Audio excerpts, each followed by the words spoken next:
We're making a creamy and tangy protein tzatziki sauce with Greek yogurt, lemon juice, garlic, and dill. It comes together in minutes and can be used as a sauce or dip. Hello, my name is Nicole Bonilla, and if you love healthier recipes to our favorite foods, then you are in the right place. Now you're welcome to jot down these ingredients as we go along, or you can click on the link that's in the video description below, and that will take you to the full recipe with all the details, including nutrition facts, ingredients and substitutions, and frequently asked questions.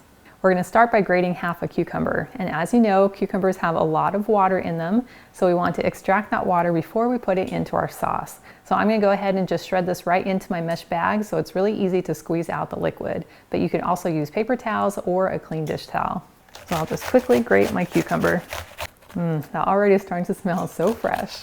And now that that's all grated, I'm just going to wad up my bag here. Oh, liquid is already starting to come out.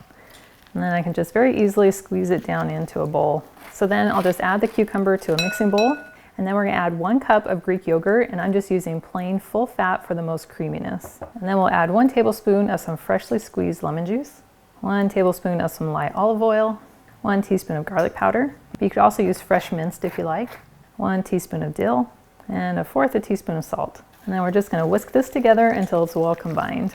And then you instantly have this delicious tzatziki sauce that is ready to be enjoyed. And it's time for a pinky test.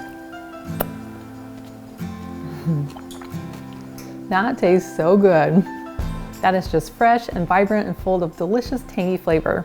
Now, if you'd like to sweeten it up just a touch, you could add a little bit of honey to it. And if you'd like it to be a little bit saltier, go ahead and salt it up. And you could also add a little more garlic if you'd like that flavor to be stronger. Well, thank you so much for hanging out with me today to make this easy sauce. And I have included the full recipe, and it's in the video description below. That takes you to my website, gentletummy.com. And I also invite you to like and subscribe to my channel if you haven't already. And I cannot wait to have you hang out with me again in my kitchen.